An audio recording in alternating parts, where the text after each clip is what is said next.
we sat down the other night and as a family we were watching a series on Netflix, which is about, I think it's called The Table. It's about chefs, and it's a Netflix series where they actually talk about, how people became some of the world's best chefs.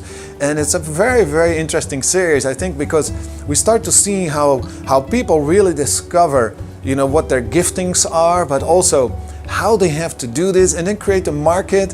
And then you see the struggle in their lives, the fights, the ups and downs. It's a very, very inspiring story. Now in this case, and this chef, I don't know if he was a believer, a Christian or not, but what was very interesting to see in this one is that the way he looked at his job was very different than just creating food. First of all, he had a bigger reason to do this. He had a reason to not just create good plates of food, he also felt like he was a steward of the things that had to do with food. And one of his conclusions, of course, was, if you want to have a great dish that you serve your clients, you need to have great ingredients. And how can you have great ingredients? And he was talking about how because of the chemicals and other things, the produce of today doesn't taste the same as the produce of the past. And he was talking about his grandmother and the farm and how he restored together with his brother this farm.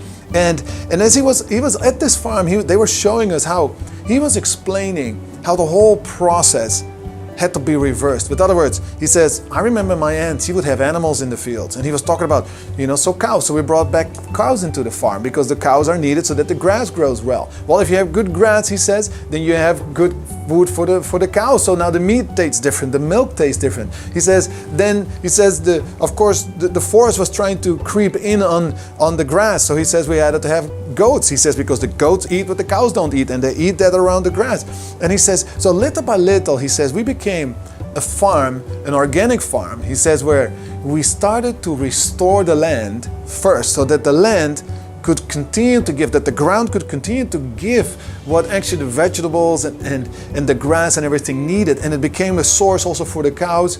And he says, what happened was that the meat that we serve in the restaurant, the vegetables that we serve in the restaurant, everything became different. Now, in that interview, you see another lady talking about him, and she's one of these famous writers about, cooks and chefs and restaurants, and she says, look, this gentleman is so unique because he just thinks beyond, not just only about serving a good plate of food.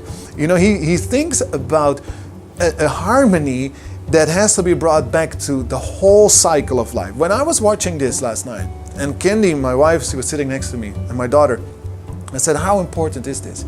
Because he saw his mission bigger than just the end result of a plate. And he's creating a whole movement, I think. He's creating a movement where people say, okay, let's do things different. And he wasn't saying, like I said in the last tribe talk, that we were created in God's image and we were created to steward the earth. But what he was doing was exactly that. He was saying, I need to bring order back to this system. If we bring order back to this system, he says, everything starts to taste different. He says, the body receives the nutrients that it needs. And so it fights itself against sickness, and everything that he was saying, what impacted me so much that I thought, wow, this was what God intended.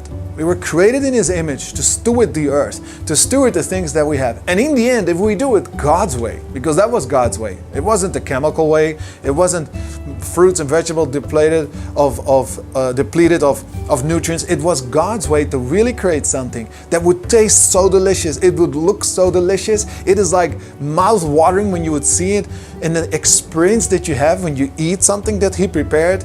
And then it is nutritive. And then it's something that makes you feel so close to the earth that, like he was saying, well, how did he do it? Because he became a good steward from the very beginning, starting with the earth. Starting with the earth. The Bible says that the earth, the creation, is waiting for the manifestation of the sons of God.